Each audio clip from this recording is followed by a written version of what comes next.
we did some research and we found this the two. Now we have Schumer, who was on the yacht supposedly, that this kid that Task Force and I interviewed twice. Well, I interviewed him once and I met him twice. Task Force interviewed him the first day for about 3 hours.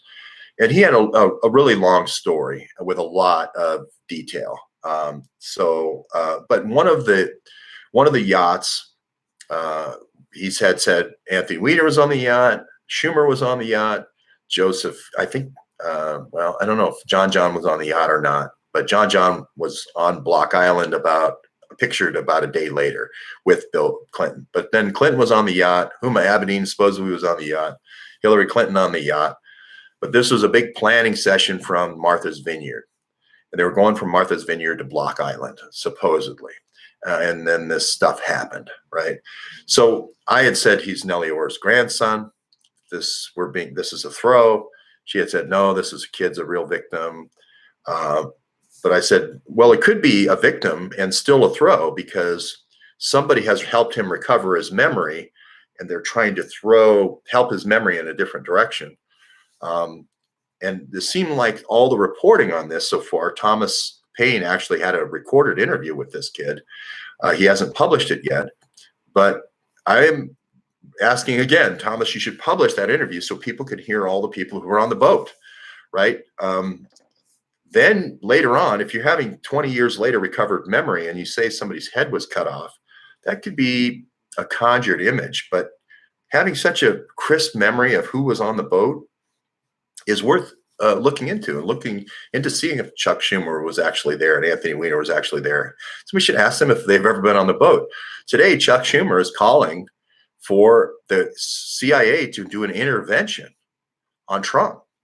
That's an open coup. So again, this isn't even impeachment. This is calling for a coup. It could be happening right now. So yeah, a Gateway Pundit repeated it, but it was True Pundit that Thomas Paine or Michael Moore that had the interview. And again, I would like to see this interview come out. Now I believe, so we'll just leave that there. So anyway, this really brings into focus the Muellers and what are their motivations for attacking Trump in such an obvious way, now to the point of open coup. Next thing, they're going to probably be calling the military to take over the White House. I mean, people out of the police, Marine barracks to come over and surround the White House. What's the next step? So we have to look at Mueller's motivations. So what we've been doing is looking at Mueller's parents, his father and his uncle, who were both in the Navy, like Mueller was, a Marine, and they both were in subchasers. They both had these subchasers. And we identified Robert Mueller. We went to archives and showed he was in Naples, same place Mangiante is from. Then he was in Palermo, which is northern Sicily. So it seemed like spending a lot of time there in 1944 to 1945. We didn't go all the way back. But his brother had this smaller, they call it a patrol craft, which is a bigger ship that Robert Mueller had. And his 2 years younger brother was John Freeman, and he had a patrol yacht, a PY. And it was called the Sylph, Sylph. Now, there's an interesting story here because the Sylph was not just a yacht, but the presidential yacht. And not just a presidential yacht, but a presidential yacht for Teddy Roosevelt. And not just a presidential yacht for Teddy Roosevelt, but Teddy Roosevelt's presidential yacht where his most favorite place to dock was Oyster Bay in Long Island Sound, about a mile away from where our Russian retreat is. And not just his favorite docking place, which was Oyster Bay near Sagamore, his mansion, but also one of his favorite meeting points for meeting a foreign dignitary. He felt like he could get away from, just, hey, here, let's take a ride out on Long Island Sound, and I could meet with people for any period of time because I control the captain, right? We can tell, don't turn back until we come to a resolution here. And the other place it was the Navy Yard. And they would do tours up and down the Potomac. So that's very interesting because that's right where the DuPonts have the other mansion that then goes into working with the Navy after World War II as the Russian retreat. And again, it's all wired for sound, it's spies, etc. So nice little connection that Mueller's dad has. And it really continues on.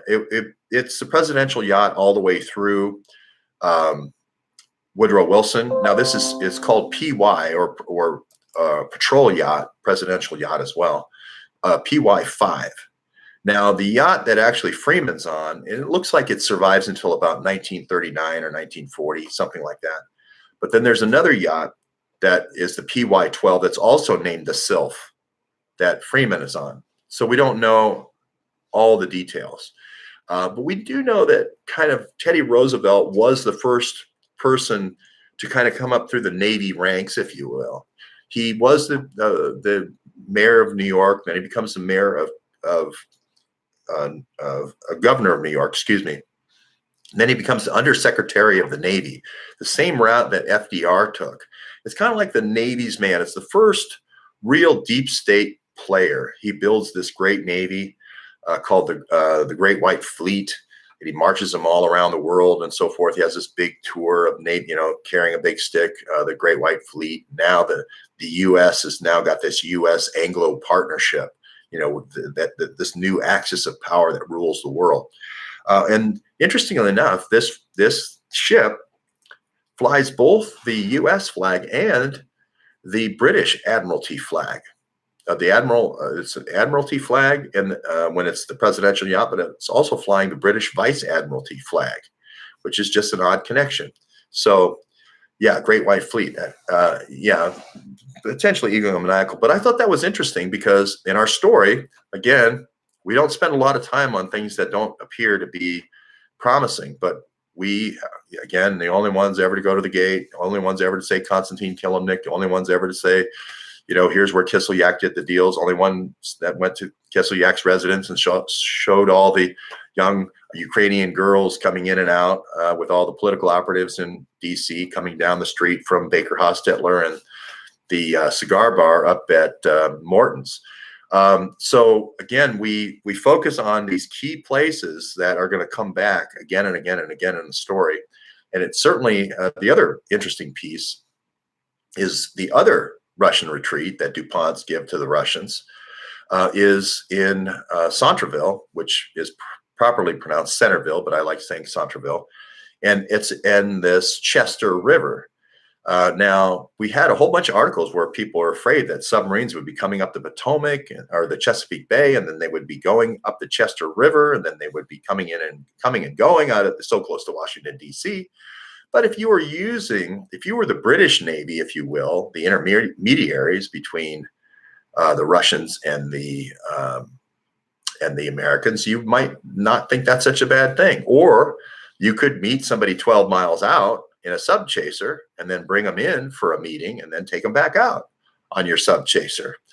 You might say, well, that's kind of speculation and so forth. Yes, Mueller worked for the current Bob Mueller, but his father, Robert Swan Mueller II, had a sub chaser, but he was overseas and etc. And that doesn't fit. But if you look directly across the Chesapeake, right by Annapolis, there's a Gordon Island, and the Gordon Island has the most exclusive yacht club probably around Washington, D.C. They're all the elite multimillionaires, and the Muellers are part of that yacht club currently, today, right now, 25 miles away from where I'm sitting right now. So, and we have this. Yes, we'll cover this, the Russian, submarines, because of these. Well, I'll get to Heinrich Himmler in just one second, but the thing is, they look directly across the Chesapeake, right by that bridge, the Severn Bridge and so forth, directly across at the Russian retreat. And it is, the Chesapeake was created by this asteroid hitting, and so it's 325 feet deep. The Chester River, I think, is pretty deep where the Russian retreat is, and really it's very difficult to get there. No signage. We went there. A task force and I went there on this real dusty road. You got to take all these wacky turns. The GPS doesn't work, and then as soon as we got to the gate, like people just came out. The G4S whack pack guys came from everywhere to get us out of there, right? And it's painted a real gaudy pink so that you can see it from the water. It's just kind of an obvious meet point for people who don't have visas. If you don't have a Hadid in your life and he can't get you a bakery slip so that you can get a cake visa, then you got to go to the Russian retreat, right? And this is a perfect diplomatic meeting point. For instance, if you want to have a covert meeting with a Himmler who maybe is negotiating terms for a surrender, and you don't want Hitler to know about it, because if Hitler finds out about it, you're going to get killed. There was a guy named Stauffenberg that tried to put the Valkyrie, Operation Valkyrie, tried to put a bomb underneath Hitler. They not only killed Stauffenberg, they hung him up. They didn't have to pay $100 and have Imran's cops beat him with a shoe. They killed him and filmed it. And then they killed all their families, everyone who was involved in it. So it's not something that you want to publicize to Hitler. It's bad for your health and your family's health. So if Heinrich Mueller was negotiating a way of getting his intelligence organization out without everybody going to the gallows, that the Russian retreat, or which then was the DuPont mansion, would have been a good place to do it. And everything since then would be a good place to do it over at the Russian mansion. Again, you don't need to get the State Department, Customs and Border Patrol involved, etc. And people say, well, you could do the same thing, in Bermuda, just fly out to Bermuda. Yeah, but it's very conspicuous when people start leaving Washington, D.C. This is a little 3-hour cruise. I'm just going out with Bob Mueller, right? I'm just taking a little cruise, and I'm meeting with so-and-so. Again, this is the idea of George Nader going out on a cruise with, MBZ and MBS and King Abdullah in October of 2015. Hey, we're just on a cruise. We're not talking about the weapons purchases that are going to happen to the Sunni terrorist groups that we're supporting around the world. Well, why would you have Osama bin Laden's cell phone, Iridium phone number? Wouldn't that be to call him to tell him where the arms are? Doesn't that make more sense? Why would Felix Sater have Osama bin Laden's 9 phone numbers, satellite Iridium phone numbers? To me, that is, hey, this helicopter dropped this Black Hawk helicopter dropped these arms in this place. Here are the coordinates. Go get them, right? That's why you would have somebody's phone number. I'm sure it's not to speak Felix Sater. It's not to speak small talk, right? He is a DIA informant. They don't want him. They don't want to be ordering weapons for ISIS. But if I have a third party do it, a guy who's the son of a Russian crime boss, I can always blame it on the Russian crime boss. I dirty them up as an informant, get them involved in a stock swindle where we're stealing intellectual property from IBM. We call it YBM. We do it for our crime boss named Mogilevich. His father's name is really Sheferovsky, the chef, right? And then I go out on the yacht. Hey, we're all just meeting out on a yacht. Nobody's there. No intelligence services can listen in on us, etc. It makes for a nice meeting point. Okay, so I'm just building out the idea of the yacht out by if you had a whole bunch of people going to a Navy War College and having people coming in from all over the world, it would be great to say, hey, we're going to go out on a yacht ride from Newport Yacht Club. Go 12 miles out, and we can meet people who can't come into the United States. We can have meetings out there. And I think this is what John Freeman, Mueller was doing from Oyster Bay to going out about 12 miles. Now, there's some Robert Swan Mueller. The first Robert Swan Mueller was a metals broker. And I told you there's a great book. I can't remember the name of the book, but it's about this German spy network that goes all through the United States and buys this key war material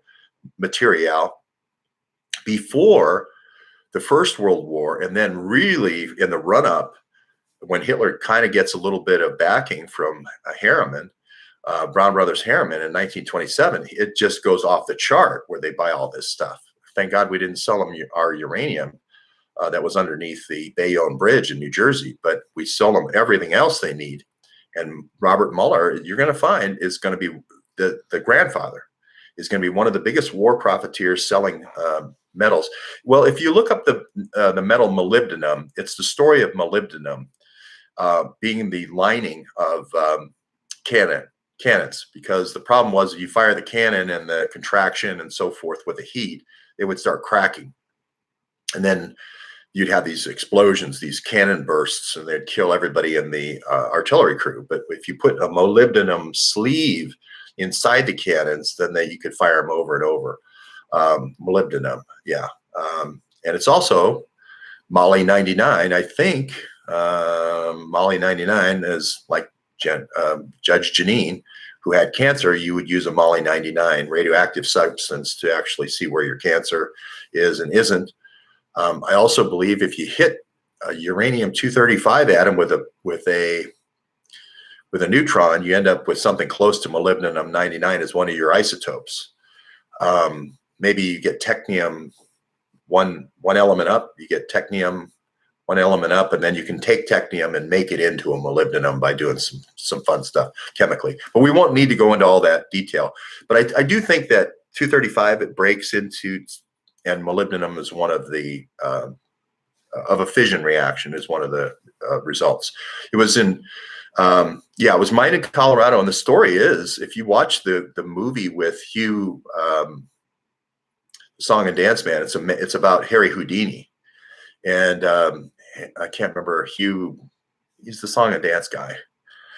Hugh, what's his name? Anyway, it tells the story as well, where they go up the hill. These German guys go up the hill in Pikes Peak, and they try to get all this stuff. It's not plutonium, no. Plutonium is a product of a fission reaction as a waste product, if you want to call it a waste product. It's also Hugh Jackman. Thank you very much. And I can't remember, but it's about Harry Houdini and Harry Houdini's competitor. But they have a short little thing with Tesla and in the movie. So anyway, that's the connection point.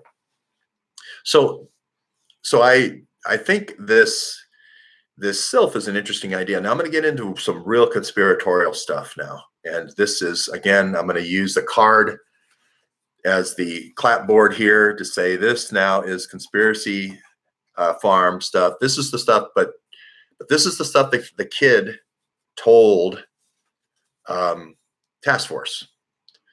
And it's really unbelievable. But I'll tell it to you now, and you can decide if it's true or not.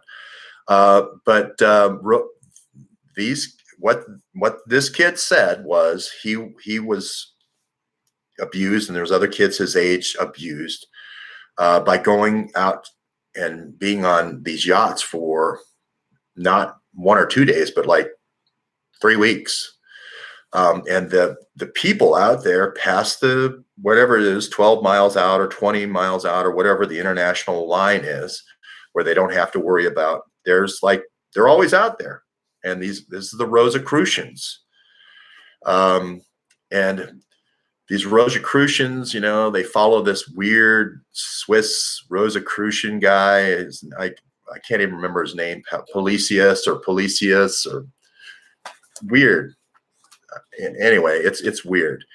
But they end up doing a lot of trafficking. They're the midpoint. It's kind of like the guys who live out on the oil, deep water horizon and stuff. They're outside of the anybody's sovereignty, and it's a natural meeting point. Hey, the guns are here. Hey, the drugs are here. Great. We made a switcheroo. And she would say, it wasn't Pharaoh's Rosicrucians. It's this guy. It's this 1500s Swiss scientist, Rosicrucian. Anyway, it turns out that it's some kind of, and remember, I don't ever say, yes, Yes. Yeah, it was. It was very much just a pedophile story, and this is why I never like to talk about this very much, because it seems like I'm trying to get on the Pizzagate thing, and I think a lot of the time the left tries to spatter you with Pizzagate in order to discredit you. They had a guy down there at the Roger Stone thing. We're going back tomorrow for his hearing in front of Amy Jackson. He may get put away. She can say, "Hey, I think you're a flight risk," and she could put him in jail just like Paul Manafort.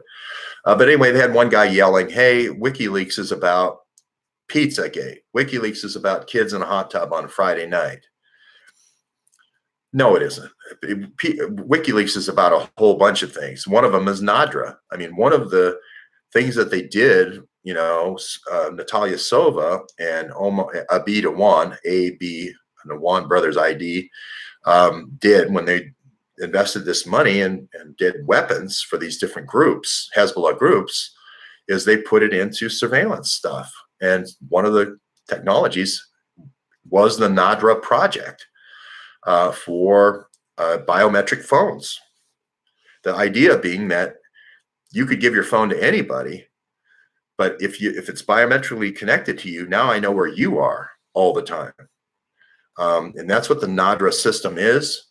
Julian Assange, for some reason, while we're covering that story, again, a year and a half ago, out of the blue, sends an email twice, tweets out an email twice of a Nadra warning that he sent to the then party leader in Pakistan, who was Imran Khan. Now Imran Khan, of course, is president of Pakistan.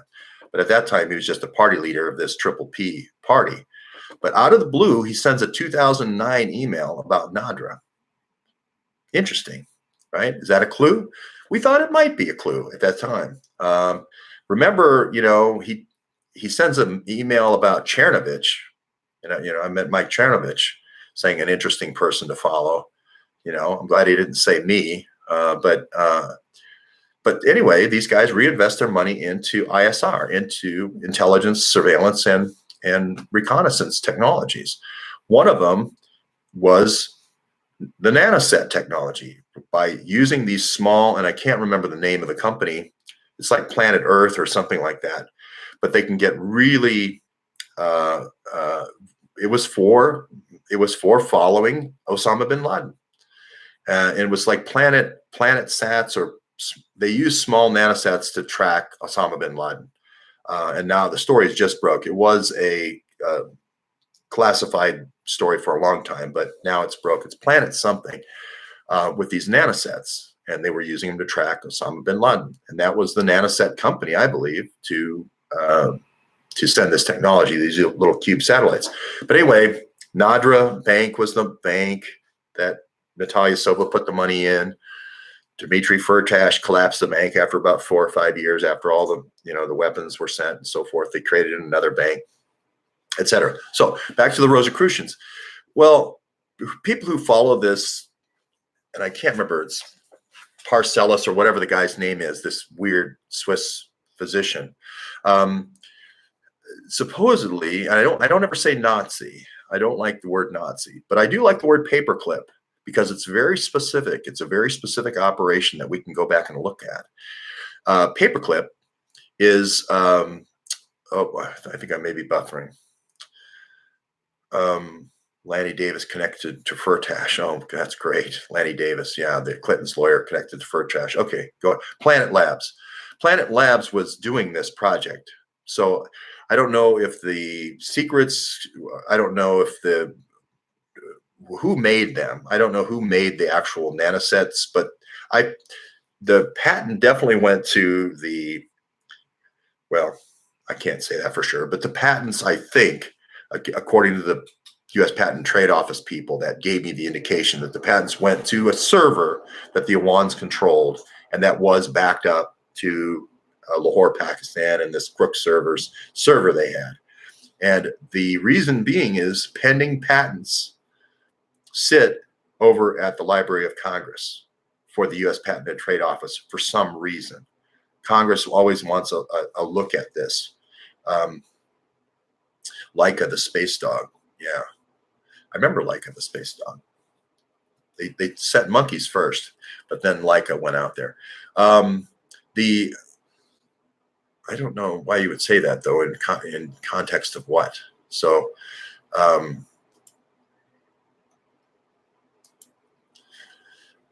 so we'll just leave that there. But anyway, the Rosicrucian thing, the paperclip guys that end up doing a lot of the rockets and so forth, actually took a lot of their symbology from this guy.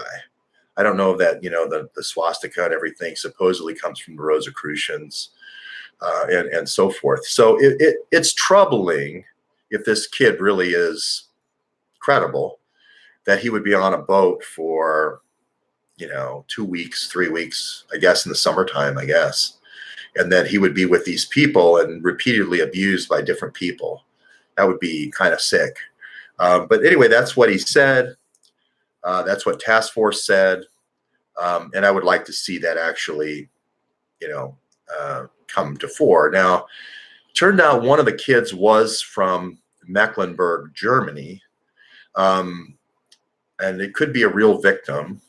And these kids, because they get supposedly abused and so forth, they end up, you know, by men, they end up becoming gay and all this stuff. And apparently there's these recruiting grounds and all this stuff from old places where the paperclip guys had slave labor camps.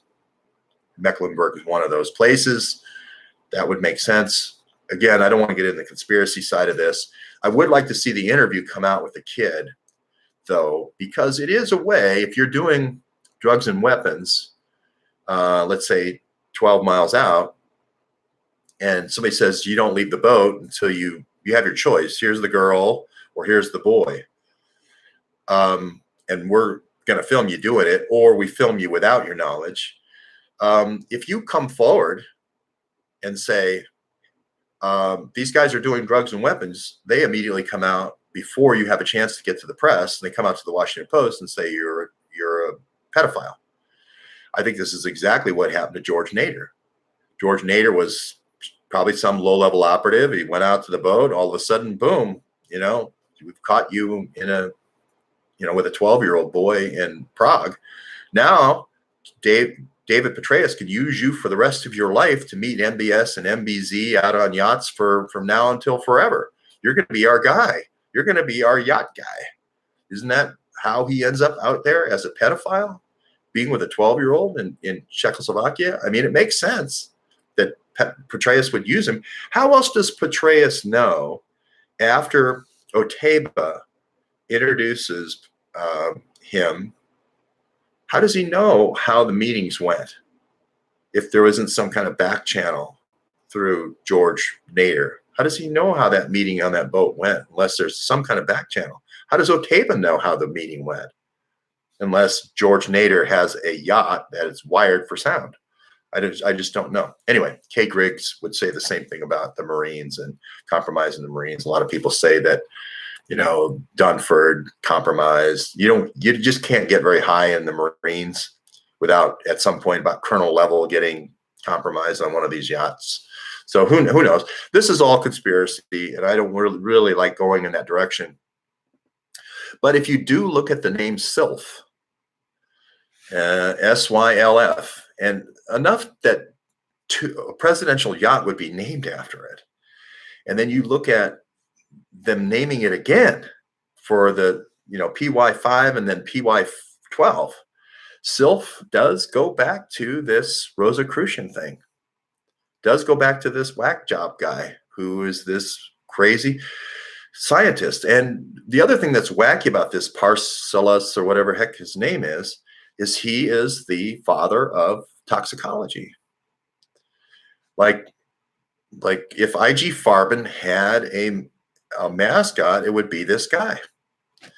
We learned how to, you know, toxicology. What I think about toxicology is what kills living things. And then what they would do is back the concentration down to see if, can we make things sick? And then we back down the concentration a little bit more and then say, well, is there some kind of therapeutic effect? What are the side effects? And then isn't that IG Farben? Filth, Sylph rhymes with filth. Yeah, no, just look it up. SYLPH. It goes back to this Rosicrucian thing. It's the craziest thing in the world, but it's the guy who's I don't want to say Nazi. I'd like to say paperclip. That kind of inspires these paperclip guys. But if you look at the people that are involved in our story now, fast forward with Heinrich Mueller and Schmitz, it's using slave labor. It's using slave labor to test these toxicology studies, all these kind of nasty experiments. Now that's end. I'm going to end there. Okay. I'm not going to talk about the SILF anymore, but I will start talking about Heinrich Mueller. Now, let's say you have a high command and they're saying, hey, the Russians are closing in on the east. The British are bombing by night. The Americans are bombing by day. The Americans are a little bit further out here in the east.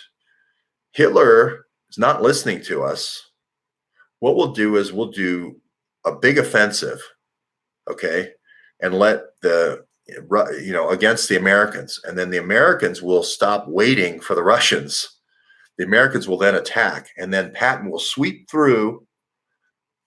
The Third Army will sweep through and get to Berlin and save our asses before the Russians get here. That way we'll get all of our scientists out of here. So you got to think about this. All these scientists are like, hey, we've got stuff that the US wants. We've got stuff that Russia wants, but we'll probably end up in a gulag. We'll probably end up at a nice house, at the Gordon Island Yacht Club if we go that way. If you're Heinrich Mueller, the head of the Gestapo, the head of security for Martin Bormann, I believe, wouldn't you start some talks with some Muellers over here, some go-betweens, U.S. Navy go-betweens, people who would have access to FDR, people who would have access to a presidential yacht, people who would have access and be in charge of the security for the presidents? Well, you might say that's rank speculation. Well, there's a couple of books about Heinrich Mueller, and one of them is called Untouchable. Another one is called Heinrich Mueller, the Gestapo, or the 1948 interview. Now, we could argue about where the interview was, whether it was in Berlin or Washington, D.C., but there's an excerpt in these books talking about how Heinrich Mueller knows Truman. Now, remember, Truman comes up with the CIA. So after Yalta, 44, late 44, they decide how to divide up post-war Germany in Crimea. Then, of course, FDR gets very sick and dies, and then Truman becomes president in like May 45. I don't think he was old enough. I don't think he made it to see VE Day, Victory in Europe Day in May. So he dies right in there. And then the key guy now is Truman, negotiating with the Nazis at the end of the war. All this stuff with the paperclip is happening in April, May, June, right in there. So I don't know if Truman did this or Roosevelt did this, but the word is Roosevelt was like, there's memos to this effect, no deals for no Nazis. Roosevelt was very against any kind of deals. Truman was much more pliable. Truman came up from, Missouri, and Hannibal, Missouri, right? And they didn't call him the senator from Missouri. They called him the senator from Pendergast, because Pendergast was the, mafia criminal that ran Missouri for Al Capone. So he was a much more compromised guy. He wasn't a haberdasher. He didn't own a suit shop. That was a front. You want to talk about a compromised president, he certainly was. And he creates the CIA with the National Security Act of 1947, which is basically created for a lot of the refugees from Heinrich Mueller's intelligence organization. Now, in the book, they say that Heinrich Mueller knew Truman so well that he played Bach for him. I don't know if there was a piano on the Sylph or not. I'm guessing the Sylph PY-12 was the presidential yacht, but I don't know that to be true. but he gave him a whiskey box, a gift whiskey box, a very ornate whiskey box. I guess you have to know somebody fairly well. It sounds like they were smoking cigars together. That's direct access from the Nazi high command directly to Truman. I don't know if that's true or not. William Tompkin is somebody who wrote the book. You have a copy of Speer's book, Inside the Third Reich. Yeah. Well, Speer was another key guy because Speer was the guy who was in charge of all production. So, and armament production specifically. So if you wanted to have a V2 Independence, I'm sorry, Hannibal, Missouri is Mark Twain, right? I apologize. You're right. Yes. Well, this is all about protecting Trump because as these facts come out, people go, wait a minute.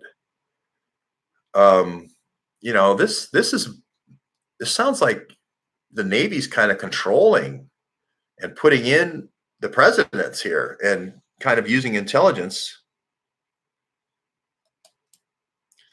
Yeah, I mean, the OSS, basically the inner core of the OSS, the Special Activities Division of the OSS, the Wild Bill Donovan part of the OSS, the European field guys say, hey, wait a minute, let's not go under the president's command. Let's create our own separate thing, the CIA. And today, we have a call from the Senate Majority Leader for that group that comes directly from these early beginnings and these early negotiations calling for taking down the president today in an intervention. Isn't it good to know that Mueller, a relative of Mueller or some contact negotiated between his brothers may have been at the beginning of all that? And of course, Mueller would want to attack Trump. Of course, Mueller would be calling for a intervention or have a intermediary call for an intervention and a take down of Trump. Of course, it makes sense. So I think it bears. I am probably going to go get those books. If other people want to get the books or have read the books, it would be helpful. I put them on my Twitter feed for Heinrich Mueller. But there's a lot of stories where he's not just, going on a 3-hour tour. When you start playing the piano and start playing Bach for the president, you may remember Harry Truman played the piano as well, kind of a Tin Pan Alley type style. So I don't know if they played the piano for each other, but this is not speculation, right? I mean, we're getting into how much time did you guys spend together on the yacht is my next question. William Tompkins. I don't know who William Tompkins is. He's not the guy that I saw that wrote the book. It was Jeffrey somebody, and I don't have the references right here. Can somebody, let me just go to my Twitter here briefly, and I'll tell you who wrote the book.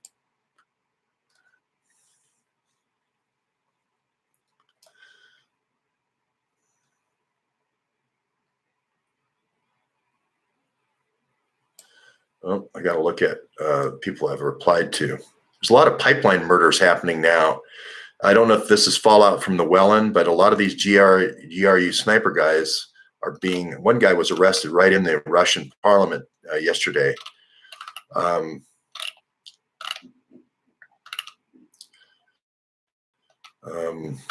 the odds. Okay. Sorry about this. Well, Robin Gritz told me that she was working anti-hostage rescue in 2005 and 2006 with Mike Flynn, and she also did Captain Phillips in 2009. So I wanted to mention that.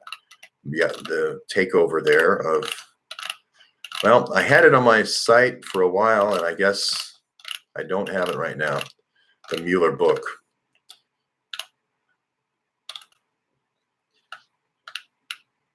Oh, here's my, yes, I got it here. Okay.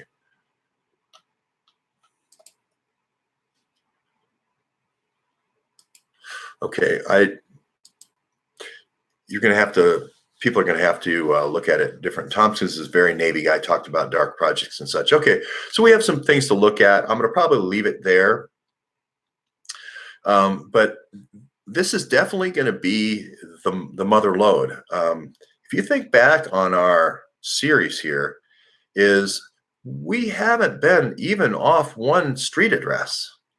We're first of all, we're at the street address level. We were there about a year and a half ago, almost 2 years ago. And those addresses keep getting more and more important, not less important. And again, we've gone there and